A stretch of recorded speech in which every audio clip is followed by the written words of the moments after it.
Good afternoon, Prof. Yeah. Today we have enough time for speak up in freely way. Saya ada beberapa hal yang spesifik ketika saya kembali ke lembaga pendidikan sebagai pendidik, sebagai kepala sekolah, of head of school, kepala sekolah. Ternyata berbeda nuansa atmosfernya ketika kita berada pada posisi sebagai siswa. Dulu kita merasa ada relasi kuasa, ada patron and client itu. Nah sekarang nuansa itu karena kita pengalaman yang dulu ingin direduksi, supaya kita tidak ingin, supaya anak-anak didik kita itu merasa saya bukan objek, saya harus subjek juga. Saya objek boleh, tapi saya juga harus subjek. Artinya nuansa pendidikan sekarang yang kita ingin berikan adalah kebebasan dia untuk mengungkapkan ide-ide. Nah, saya ingin berawal dari diskusi itu, bagaimana seharusnya frame of mind kita punya filsafat mahir, terpuji, patuh hukum, dan unggul ini menjadi referensi dasar filsafat bagi siswa. Ya, kita semua perlu mengingat ya bahwa lembaga pendidikan ini adalah ibu kita.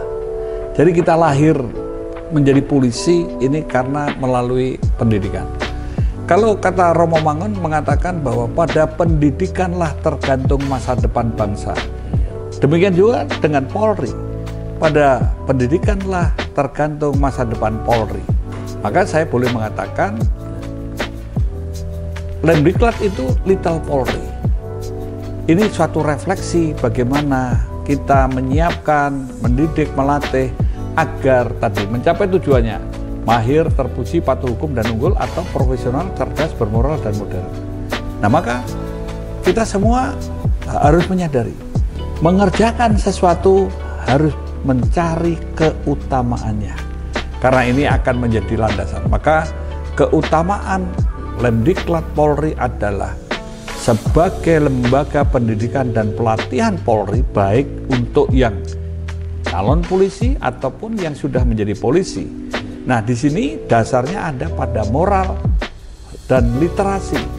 Moral dan literasi untuk mentransformasi, mengkaji dan mengembangkan ilmu kepolisian agar para peserta didiknya mahir, terpuji, patuh hukum, dan unggul.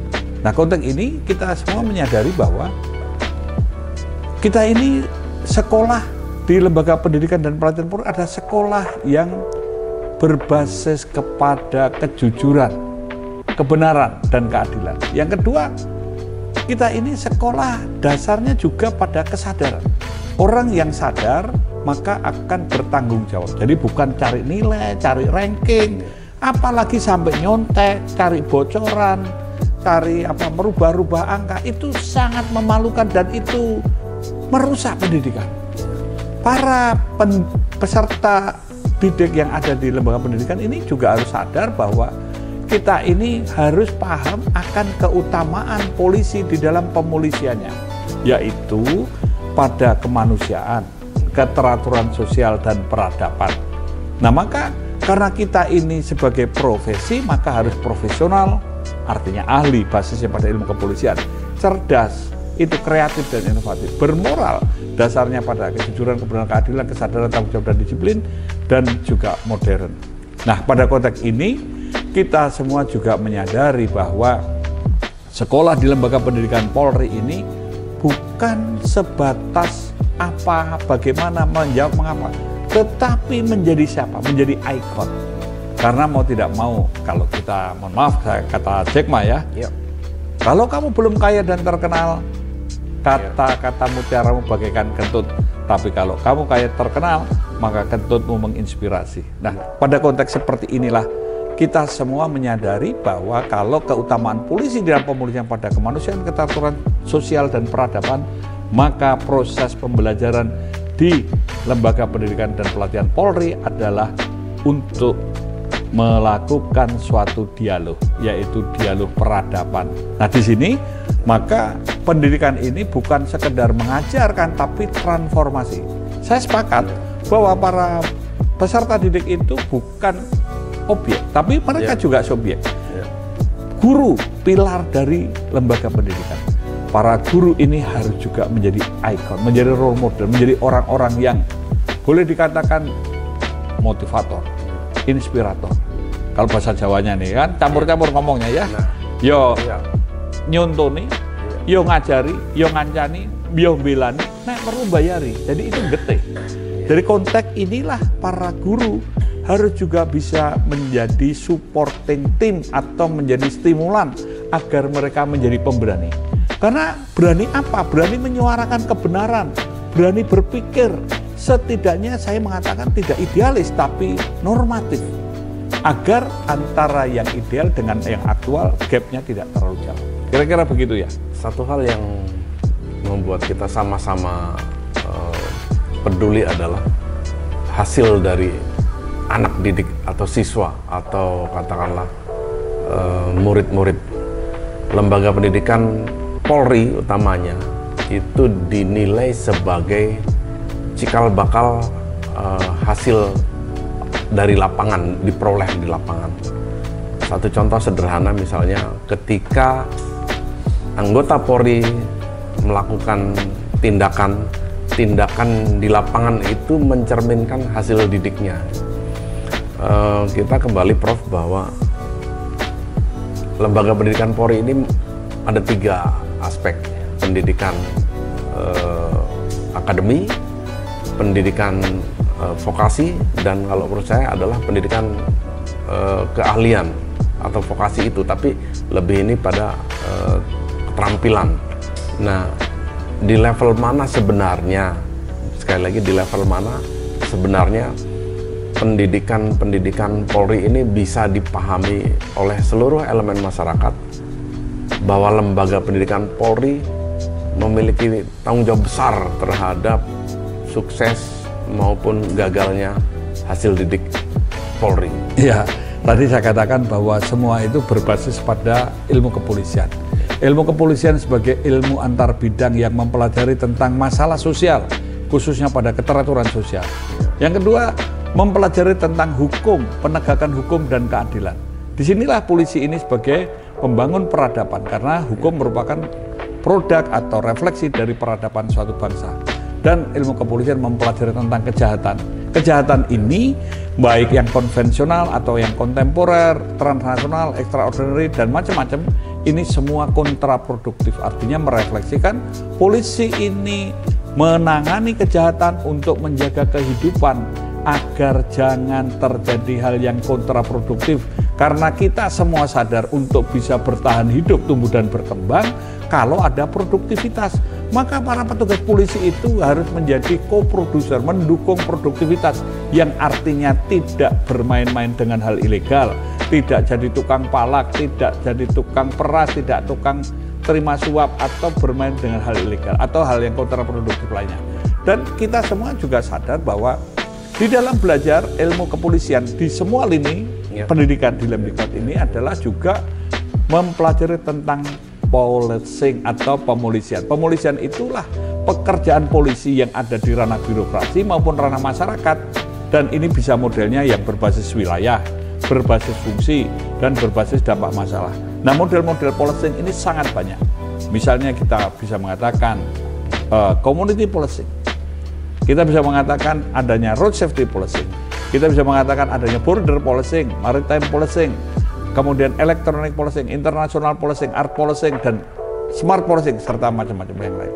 Nah, konteks ini tentu ilmu kepolisian juga mengembangkan secara konseptual dan teorikal dan hal-hal yang pragmatis sesuai dengan levelnya, karena di Lemdiklat itu ada level pembentukan, level untuk transformasi kepangkatan, ada level yang berkaitan dengan akademik, ada pengembangan, artinya itu dikjur atau pendidikan kejuruan atau keahlian, dan juga yang akademik tadi ada S1, S2, S3, dan ada sekolah kepemimpinan.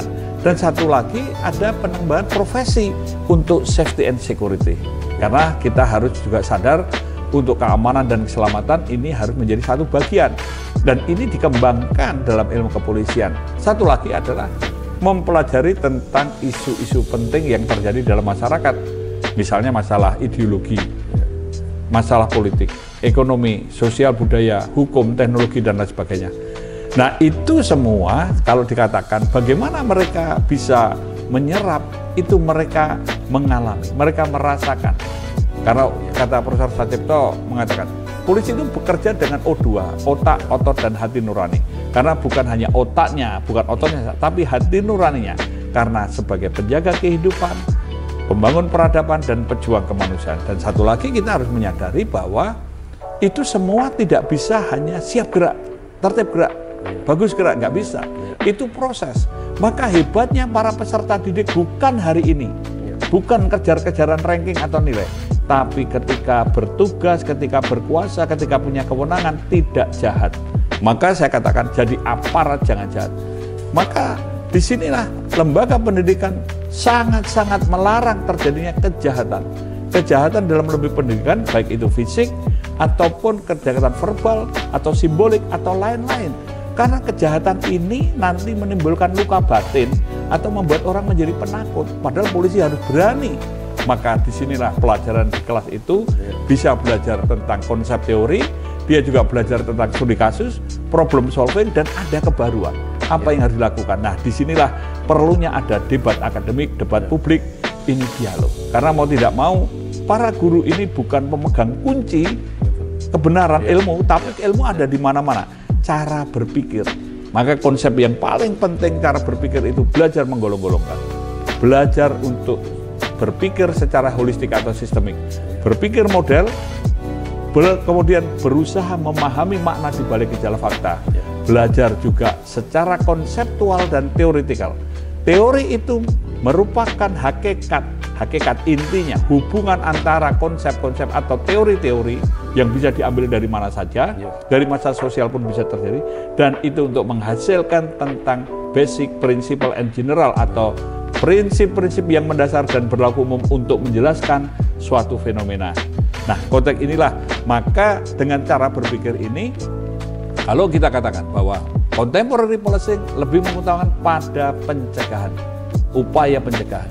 Yang kedua adalah kemitraan. Bagaimana bermitra bersama para pemangku kepentingan lainnya untuk mencari akar masalah dan menemukan solusi yang bisa diterima semua pihak. Maka konteks inilah tentu dialog semua. Nah, pada konteks ini kita semua juga melihat dari sisi mana pendekatan. Kalau pendekatan etnograf kita melihat dari sudut mereka, bukan dari kita.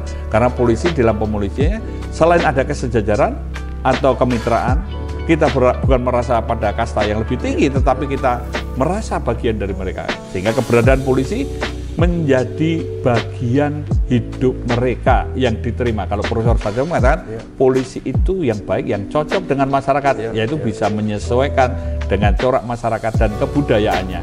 Nah, disitulah kita bisa mengembangkan satu prinsip seribu gaya. Nah, prinsip pohon bisa akar, batang, daun, bunga, buah, ya pohon padi, pohon apa, sama. Ilmu kepolisian dari prinsipnya itu. Dan satu lagi, kita juga selalu memikirkan kebaruan. Satu hari satu ide untuk masalah pemolisian atau apa saja. Nah, oleh sebab itu kita harus berani mendeklar atau menyatakan kita ini harus menjadi ikon. Ikon apa? Ikon keindonesiaan, ikon kebinekaan, ikon toleransi, ikon anti korupsi, ikon anti narkoba, dan lain sebagainya. Silakan. Dan kita mulai belajar untuk spesifikasi menjadi keahlian. Karena mau tidak mau yang dikatakan, bukan hari ini, maka berkali-kali. Kalau sekolah ini hanya cari ranking atau cari hal yang kaitan penempatan, maka di situ sebenarnya kita tidak belajar. Belajar adalah sebetulnya tercerahkan, ada perubahan mindset. Dan kita menemukan habitus baru menjadi polisi yang punya keutamaan. Kalau katakan kita ini pada kemanusiaan tetap peka dan peduli bagi orang-orang yang termarginalkan atau paham akan kesusahan. Jadi tadi memahami kemitraan dan bisa menjadi panutan. Jadi pikiran, perkataan, dan perbuatannya itu bisa menjadi role model atau menjadi contoh teladan. Ini yang perlu harus kita lakukan. Ada dua hal yang kita amati dewasa ini, tapi tidak apa yang terjadi dewasa ini bukan serta-merta terjadi hari ini. Ada proses panjang. Polisi dari waktu ke waktu mengalami sebuah perubahan pasti. Tetapi Pak Sacipto Raharjo, Prof. Sacipto Raharjo menyampaikan bahwa kalau bahasa Inggrisnya, police is the shadow of its society. Jadi polisi adalah bayang-bayang dari masyarakatnya. Kalau kita lihat, sebenarnya masyarakat kita tuh ramah tamah, welcome, smiling people. Tapi ketika saat-saat tertentu bisa menjadi masyarakat yang unik, bisa menjadi demonstrasi yang anarkis, bisa menjadi masyarakat yang easy to burn, mudah terbakar sehingga sporadis. Dan itulah kalau kembali ke konsepnya Pak Sacipto Raharjo, bagaimana polisi mau bertindak humanis dalam kondisi masyarakat yang anarkis. Nah, ini yang ingin saya katakan bahwa semua itu by design. Jadi tidak tiba-tiba. Jadi kalau saya mengatakan menjelaskan tentang forensic policing, when we said about the forensic, we don't only think of physics, chemistry, and also not only for nuclear, but we have think about the social. The social is very danger when it's by design. Nah, kata Platon adalah masyarakat itu dianalogikan sebagai big animal and beast. Kaum sofis bisa menunggangi, bisa memaksa, bisa memanfaatkan. Maka disinilah konteks kita mengembangkan smart policing. What's the meaning of smart policing? It's mean harmony between of conventional policing, electronic policing, and forensic policing. Karena mau tidak mau, bagaimana mencegah agar mereka ini tidak terprovokasi. Bagaimana mereka ini juga menyadari bahwa kita ini Indonesia. Kita harus juga mengatakan sebagai bangsa yang multikultural, dan kita semua harus sadar. Karena mau tidak mau, dengan adanya pelanggaran hukum, tentu ini refleksi peradaban. Polisi menegakkan hukum adalah untuk membangun peradaban, karena untuk menyelesaikan konflik secara beradab, untuk mencegah agar jangan terjadi konflik yang lebih luas, untuk memberikan perlindungan, pengayoman, pelayanan kepada korban dan para pencari keadilan. Dan ini untuk membangun budaya tertib, supaya ada kepastian, dan ini edukasi. Maka bagian dari amanat konstitusi kita salah satunya adalah mencerdaskan kehidupan bangsa. Itu semua merupakan suatu perjuangan bagi kemanusiaan. How to increase quality of life, meningkatkan kualitas hidup masyarakat dengan semakin manusiawinya manusia. Nah, konteks inilah yang tadi dikatakan pertanyaannya. Kalau kita bertanya, police is shadow of the people. Kita tidak boleh mengatakan telur dulu ayam dulu, tapi polisi harus memulai bagaimana dia menjadi polisi yang sesuai dengan keutamaannya, yaitu kemanusiaan, keteraturan sosial, dan peradaban. Maka pada konteks smart policing ini bisa menjadi model, dan kita bisa mengembangkan pada dialog. Karena mau tidak mau, pelajaran ini kurikulumnya, mohon maaf kalau saya ingin sampaikan, harus juga berbasis pada ilmu kepolisian. Sekolah pada level paling rendah sehingga S3 atau Saspim itu adalah yang pertama dasar atau basicnya. Karena dasar ini penting. Satu, kita harus mengajarkan mereka tentang keindonesiaan, tentang kebayangkaraan, tentang manajerial, tentang kaitannya bagaimana kita mendeklar sebagai anti korupsi, yaitu pada etika publik. Dan kita juga untuk akademik tentu, filsafat ilmu pengetahuan dan metodologi penelitian. Serta kita memikirkannya. Inti atau pokoknya bisa kita kategorikan berkaitan dengan masalah sosial, keteraturan sosial, hukum, dan keadilan. Kenapa saya mengatakan polisi sebagai penegak hukum dan keadilan? Karena polisi punya kewenangan untuk mengambil tindakan yang merefleksikan kedewasaannya ketika hukum tidak menemukan rasa keadilan, yaitu seperti diskresi, alternative dispute resolution, maupun restoratif justice. Nah, satu lagi, kita juga mempelajari tentang masalah kejahatan dan kaitannya dengan birokrasi. Kita juga mengajarkan tentang pemolisian dan isu-isu penting masukkan pada Capita Selecta. Nah, kita punya konteks di sinilah Capita Selecta ini bisa kaitan ideologi, politik, dan lain sebagainya. Nah, ini saya kira kita semua bisa mengembangkan dan mengemas dalam bentuk dialog, bentuk diskusi. Dan semua ini bisa direkam atau dibikin virtual. Karena ini era digital, era post-truth. Nah, maka kita harus mengisi nutrisi jiwa, harus menginspirasi, kuat-kuatan. Karena mau tidak mau di lembaga pendidikan ketika mengembangkan manajemen ini, satu menginspirasi, dua memotivasi, tiga mengabarkan, memberitakan yang benar. Yang keempat, kita semua juga harus berani membuat counter isu. Dan kelima itu fun, menghibur. Karena mau tidak mau, kalau bosan membosankan, orang boring, tentu tidak menarik. Nah, disinilah semua itu, kalau tidak dengan hati, kita tidak mungkin bisa menjalankan semua itu. Kita harus mencintai pekerjaannya, bukan mencintai jabatan. Kalau kata Immanuel Kant, pamrih terhadap sesuatu yang merupakan kewajiban itu amoral. Satu hal menarik ini, Prof. One time or one day, one idea for a good thing gitu. Satu hari, satu ide untuk kebaikan. Nah, di konteks kepolisian, kita kembali ke pelajarannya Dr. Setio Wibowo. Ada kata ugahari tadi, keutamaan sebenarnya.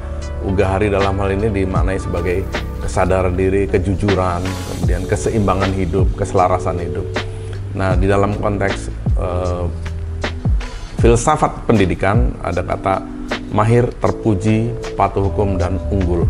Saya mungkin lebih menekankan kepada satu ugahari tadi, yang kemudian yang dalam filsafat pendidikan ada terpuji. Di aspek terpuji itu saya menegaskan ada 4 yang menarik di situ, Prof. Yang pertama adalah honest, kemudian honor, integrity, dan dignity. Nah, apakah kita meyakinkan, kita yakin sekarang nih, merasa bahwa anak-anak di generasi sekarang, kita mungkin generasi baby boomer, tapi anak-anak sekarang generasi Z memahami makna ini. Tugas kita apa sebagai guru, apa sebagai kepala sekolah? Kata filsuf Gellner itu, segala sesuatu ada karena dimengerti.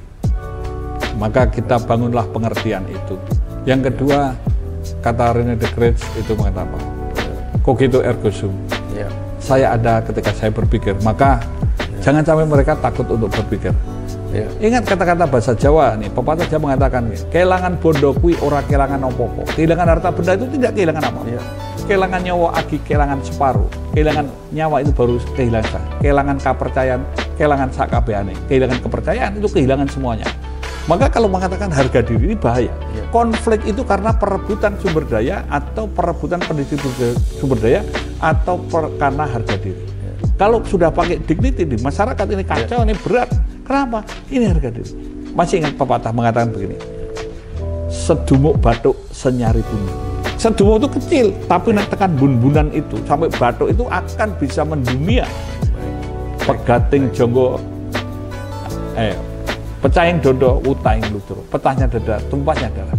Pecating jonggo, pegating jonggo, pecating sukmo, putusnya leher, hilangnya sukma, sun lakoni akan saya lakukan. Dari sedumuk batuk senyari bumi, pecaing dodo, pecaing utaing lutur, pegating jonggo, pecating sukmo, sun lakoni.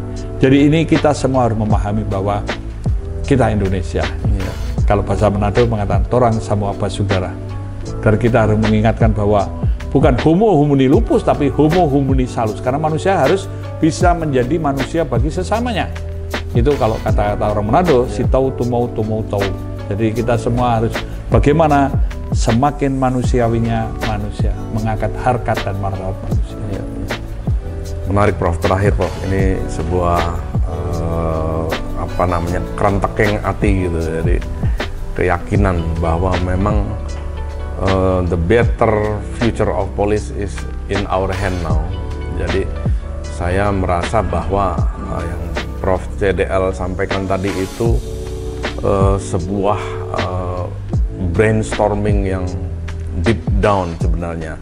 Namun realita yang kita hadapi sekarang dihadapkan pada dinamika perkembangan zaman dan perkembangan manusia. Zaman berubah dari waktu ke waktu. Ada satu pertanyaan besar, sampai kapan polisi ini bisa bertahan? Ya, saya pernah diskusi tentang bagaimana polisi tahun 2045. Salah satu tim mengatakan, emang 2045 masih butuh polisi? Emang 2045 masih ada polisi? Itu pertanyaannya joke, tapi itu kalau dipikir mendalam, ketika kita tidak mampu melakukan perubahan, kita harus merubah mindset. itu namanya basis pada literasi, sehingga kita harus sadar kita harus mengerjakan tugas pokok dan bukan pokoknya tugas. Saya pernah diskusi bahkan berdebat dengan Profesor Parsudi. Beliau mengatakan bahwa merubah mindset perusahaan generasi. Saya mengatakan tidak bisa, Prof. Kalau polisi siap gerak bergerak, ternyata tidak bisa. Maka harus dimulai. Kalau bukan kita, siapa lagi? Kalau tidak dari sekarang, kapan lagi? Jadi harus kita mulai dari lembaga pendidikan, bagaimana mereka sadar.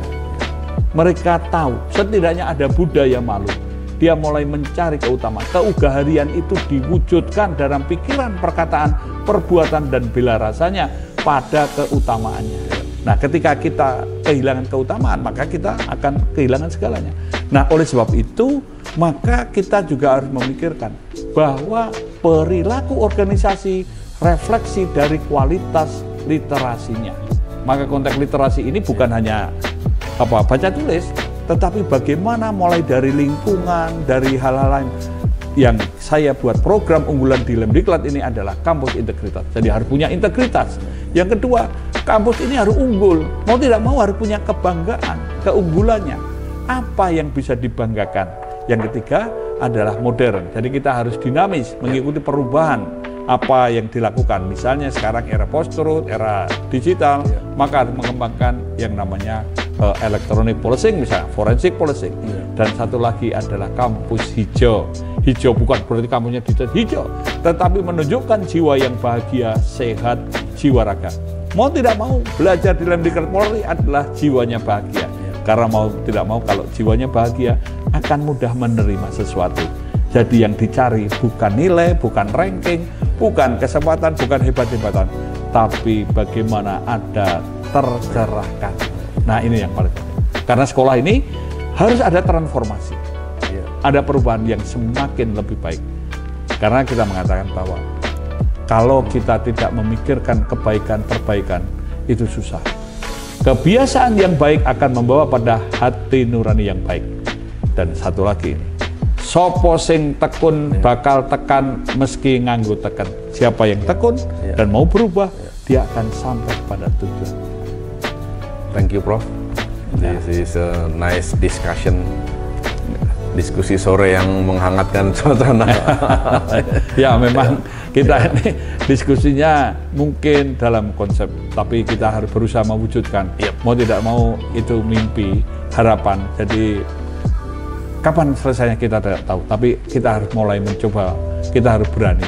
Maka kita mendidik para peserta didik kita untuk menjadi berani menyampaikan kebenaran, keadilan dengan kejujuran, ketulusan hati, dan mau tidak mau kita harus tetap sehat, bahagia, semangat, dan smart. Nah, happiness. Happiness. Sharing our happiness. Thank you, Prof. Ya, welcome. All the best, Prof.